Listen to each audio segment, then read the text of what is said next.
Hello and welcome to the Faith and Fringe podcast. I'm your host, Kirk Whitmire, and this is episode 1, God, Creativity, and Risks. In today's episode, I wanted to give you guys a chance to get to know a little bit about who I am, where I come from, how we got here, and why am I even starting a podcast. Let's go.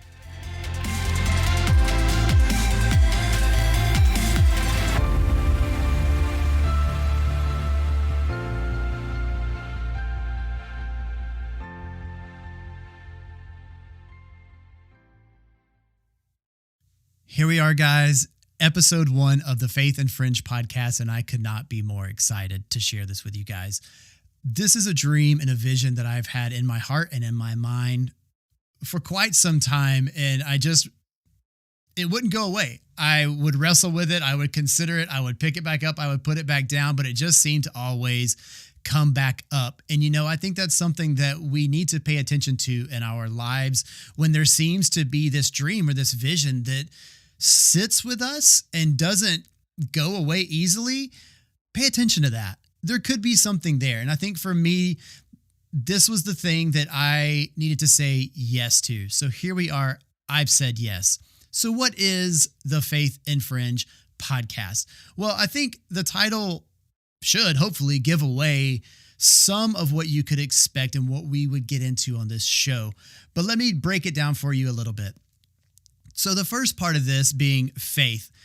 I'm not going to sugarcoat this, guys. This show is going to come with a biblical worldview, but please don't let that turn you away. All right. I'm just being open and honest with you with where I'm coming from. So we're going to talk about a lot of things that you may or may not hear on a Sunday to Sunday basis. And that's okay. Some things are better placed in a small group for discussion. Some things, you discuss openly with your family or friends or people that are close to you. And I think that this is a setting that really fits the kind of things that we're going to talk about. Concepts in your Bible that might be a little bit weird and they might be a little bit strange. We're not going to shy away from those. We are definitely going to go down those rabbit trails. The other side of this, fringe, okay, that's going to be a pretty wide net and honestly still applies to a lot of the theology and concepts that we would end up talking about, but it also blends well and dovetails over into the world with experiences that people have, creatures that some people are encountering, the wild, the strange, the paranormal, and, things of that nature. So it's going to be a blend of those two. It's not quite a Bible study, and it's not just about, creatures and the supernatural and the paranormal. It's somewhere in between, but I think the anchor will always be a little bit more in the biblical side of things, but it could also be life that happens around a life of faith, not just necessarily the paranormal and the weird and the strange, but the day-to-day, what people's stories are, maybe some things that people need to share and need to talk about that also maybe don't fit the Sunday environment or the small group environment. This is a very open forum, okay? This is a place for discussion. There's going to be things here that you probably aren't going to like, you may disagree with, but that's okay. That's completely okay. Let's stay nice. Let's be nice, okay? But let's have a discussion. Let's open these things up. And that's really my passion, is that we start talking about these things a bit more, that we normalize some of the things that are marginalized, and we place what I think would be an appropriate emphasis on some of these things. So let's get into a little bit of my background, who I am and where I come from. Like I said, my name is Kirk Whitmire. I am a human raised by humans. That could be important. I'm a husband, a father of 2, a brother, a son. I'm a bit of a nerd. I love all things epic and fantasy. I'm a gamer well beyond the acceptable age, and I'm a connoisseur of coffee. I can't live without coffee, at least not right now. I grew up in the southeastern U.S., and I call the illustrious Athens, Georgia, my home. I would consider myself a creative, obviously. My first love as a kid was really drawing. I would always get into drawing dinosaurs, comic book heroes, fantasy creatures. All these things frequented the pages of my notebooks, my sketchbooks. I was convinced I would actually grow up to become a Disney animator. I remember I went to Disney, gasp, for a trip in 5th grade, and I actually got to see them animating The Lion King. At that point, I was like, this is it. I'm going to be an animator. There's no looking back. Before that, I guess I wanted to be a paleontologist because, like I said, I was a nerd. But here I was in love. So I drew a lot, and that was a hobby that still really sticks to me to this day. After that, in 8th grade, I remember I started playing music around the age of 13. You discover grunge rock, and all of a sudden, you want to be in a band and you want to play guitar. And so that's what happened to me. And I developed that passion around that time, and it really has stuck with me to this day. Music is still something that I love deeply and I connect with deeply, and I will always interact with on some level in my life. So being from the South, I grew up in the faith. I was basically born into the faith. I come from a multi-generational family of faith. My parents, my grandparents, my great-grandparents, anyone that I ever knew went to church and was born and raised in church. So that's something that really goes back quite a ways, in my family and in my history. So being from the South, I did grow up Baptist. We went to a small, very small actually, country church, which could get a lot of judgment from some people, but honestly, I'm extremely thankful for this experience. I had such a tight-knit community of people and faith that surrounded me. I mean, these are people that you did life with. We would see each other 3-4 times a week. I mean, unless it's revival week, then you see them every night a week, sometimes twice a day.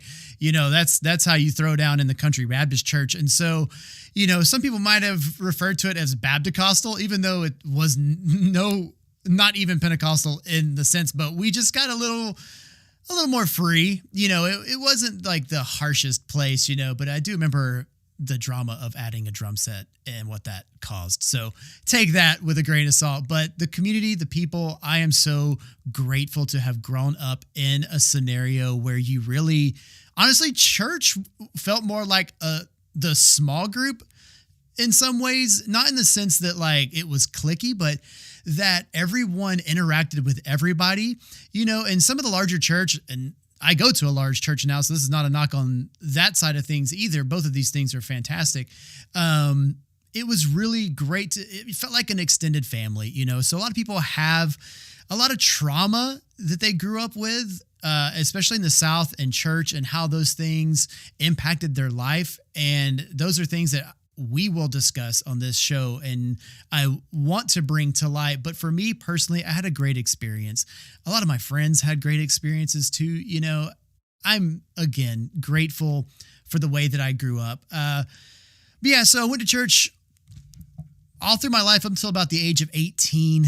When I graduated high school and really the whole music band idea took over, I moved out from my house into a house with some friends that I played in a band with. And it was at this point in my life that I stopped going to church, but I never really let go of my faith. My faith stayed with me. I never stopped believing in God or questioning God or anything like that. I just kind of did life the way that I wanted to do life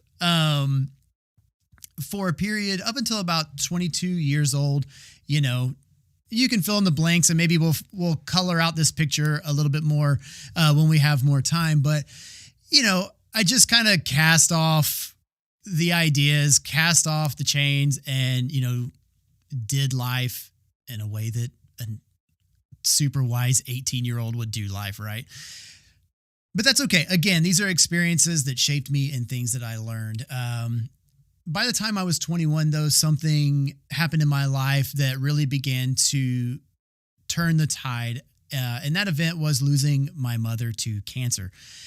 She struggled with cancer on and off for, a little over 2 years. And eventually it got her. And my mom passed away when I was 21 years old. Actually, it was just a few days after my 21st birthday. And this began to awaken things in me, and that faith that never left me began to draw me, began to pull me away from the life that I was living, and I began to be hungry for that significance and that meaning once again. So I remember at age 21, oddly enough, I went to church again with the pastor that was the pastor of the small Baptist church that I grew up in. Now he was at what we would call a spirit-filled non-denominational church. Again, if that's something that is causing you to hit, nope, I'm out, that's okay. Again, it's okay, but this is my story. So this church was a much different environment to what I grew up in. And like I said, we weren't exactly rigid in my church, but this was a lot more expressive than even I was used to. But you know, what was unique about this is there was something about these services that you could tangibly feel. At the time, I didn't know what it was. Hindsight, I have a little more of an idea, but I took a friend with me to one of the services. Like, you got to come check this out. And I remember during one of the moments of worship, I could literally feel tingles in my teeth because things were so thick in this place. I mean, I've never felt tingles in my teeth. Like, what? It wasn't just there, but it was so all around me that it was even permeating my teeth, which is just amazing. You know, and I remember it was during this time of my life that really the shift and the change and the pivot happened. And this is when I would say that I encountered God on a personal level for the first time in my life. I remember going up and being prayed for, and, you know, just a quick summarization of the experience. I'm up front, I'm being prayed for. Pastor comes by and prays for me. Nothing dramatic happened, you guys. It wasn't like, it was just a simple, gentle prayer, you know, but nothing happened. And I just stood there. I didn't know what to do. I just stood there. And the pastor kept going on down the line, and he makes his way back to me, and he says something I'll never forget. He says, you know, it says that the Spirit of God is the breath of God. Just breathe him in. And I was like, okay, I can do that. So I just started breathing in, and the best way that I can describe this is like, imagine that I am an empty cup and you start pouring something into that cup. Starting from my feet, that tingle that I felt in my teeth a few weeks before began at my toes, work its way up my feet. And, you know, it's funny because as it got up towards like my legs, like where my hands were hanging down, I started to feel it in my hands. So it was like my fingertips were going into the same like substance at the same time as it was coming through my legs, if that makes sense. It's like I was being dipped into something. But obviously I'm just standing there. I'm not like the way the sensation is working. And this tingle it continues and all the way up through my head. I'm kind of shaking just because I'm so excited. Like, I've never experienced anything like that in my life. And so I just kind of stand there and I'm like, what was that? And that's when everything changed for me. So we can debate this experience, and I would love to hear about some of your experiences. If you've ever had, you know, what I would call God encounters, let's talk about them. I think everyone is unique, and I find these things really fascinating because I think God is really unique. And like I said, in the way that he approaches each individual person. And I feel like he almost tailors himself to relate to you, which I think is one of my favorite characteristics about him. But for me, there was a very real change in my life that took place in this time. I actually left that night and went straight to my friend's house. And I was like, dude, let me tell you about what just happened. You know, because this was such an important thing for me because, you know, up until this point, church was like a culture. I mean, like I said, I had faith. I believed. You know, I was saved at the age of 8, and I was probably saved again at the age of 13 when I kind of knew a little bit more about what was going on. But, you know, it's like I believed. I would have considered myself a believer this whole time, you know, but this was different. This was an experience.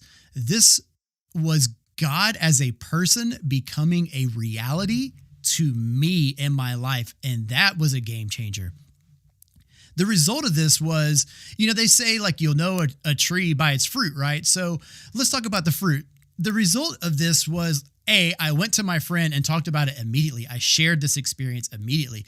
B, I went home back to my apartment and I started reading my Bible. I started in the New Testament and I just started reading. I consumed the entire New Testament Bible in a matter of probably 2 weeks, and not that I hadn't read my Bible. I mean, I did Sunday school, Bible studies, all these things, in high school, we would do like reading plans and things of that nature. So I had read my Bible, but I had never really just sat down and said, start to finish, I'm just going to read it. Things were different, you guys. Stuff started to make sense to me. Reading it in that way, I think, was really helpful just from a practical standpoint. Actually, just going through the story of the Bible made things just line up a lot more than they had before. But I understood things. I saw things. Things made sense to me that didn't make sense to me before. That's supernatural, you guys. To me, that's supernatural. Like something that I could not comprehend before, I was now comprehending. And so that fueled the desire to keep reading. And I kept reading and I kept reading. And I went all the way through the New Testament. And I remember I finished Revelation. Not that I understood everything, but I understood a lot more than I had before. And I just remember being like, this is amazing. I didn't know this was all here. I didn't know that the Bible said all these things. And from there, I started over with the New Testament the Old Testament. And I read through the entire Old Testament. That one took a little bit longer. That was probably closer to like 5 or 6 months to finish reading through the Old Testament, and I didn't understand everything. There's a lot more information there, especially when you get into the prophetic stuff and the poetry and all these things.